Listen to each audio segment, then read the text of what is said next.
Bonjour tout le monde, ici Latour avec une autre vidéo. Donc aujourd'hui je vais vous montrer un autre truc qui va vous permettre d'avoir une plus grande facilité pour faire des opérations dérivées. Donc on va prendre cette opération là par exemple. 5x carré plus 3x à la 4 moins 6 plus 7x moins 2, exposant moins 2. Le tout sur 9. Donc là, vous allez me dire, mais là, la tour, c'est impossible d'avoir une formule comme ça à partir de tout ça. En fait, oui, c'est possible d'en avoir une parce que la première étape, on observe. Donc, moi, je vois que j'ai un numérateur 9, en fait, un dénominateur 9 pour toute mon opération ici.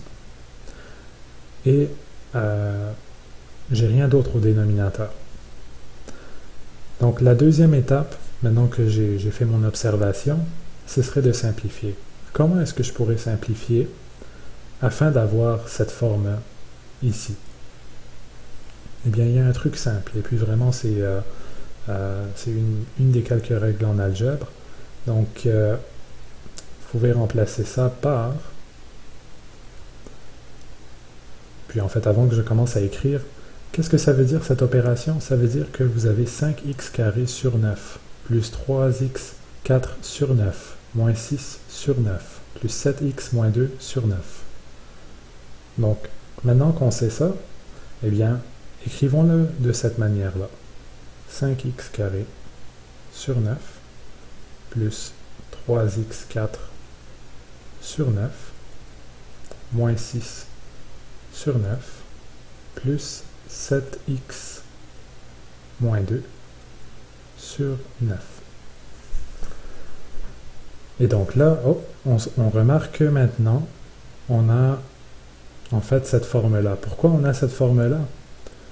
En fait, en réalité, votre 5x, votre 5x carré sur 9, c'est la même chose que 5 sur 9 fois x carré. Donc, vraiment, à la fin de la journée, c'est vraiment une question de comment vous allez le visualiser, comment vous allez le simplifier pour que ça fasse du sens pour vous. Et puis, c'est pas quelque chose de faux. Vraiment, ces deux formes-là sont exactement équivalentes.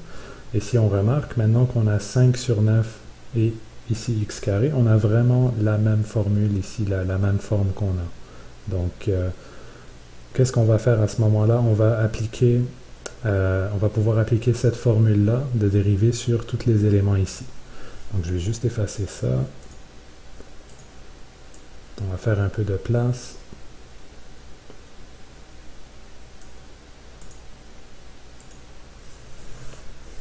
Donc, f' de x, ça va être égal à, on prend le 2, on le met en avant, donc 2 fois 5 sur 9 fois x,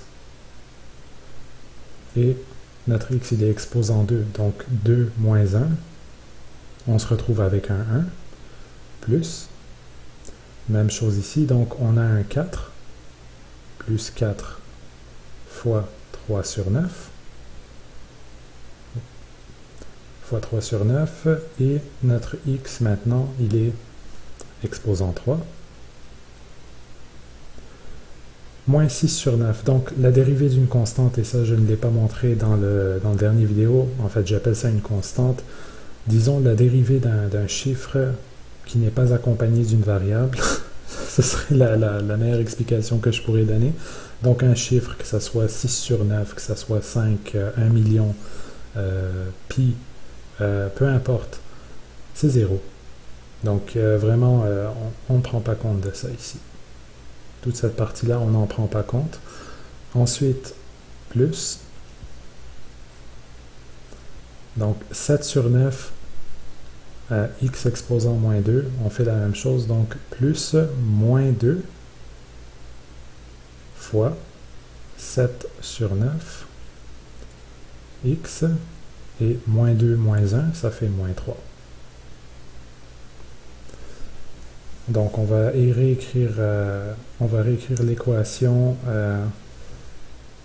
en faisant toutes les opérations ici. Donc 2 fois 5, ça fait 10. Donc on va avoir ici 10 sur 9x plus 4 fois 3, ça fait 12. Donc, puis 12 sur 9. Maintenant, 12 sur 9, ça peut se simplifier. Si vous faites 12 divisé par 3, ça vous donne 4.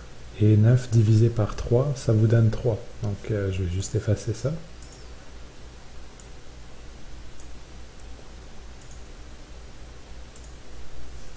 Donc, on avait dit 12 divisé par 3, ça fait 4. Qu'est-ce qui se passe ici? Donc, 4 sur 3, x3. Et ici, plus moins.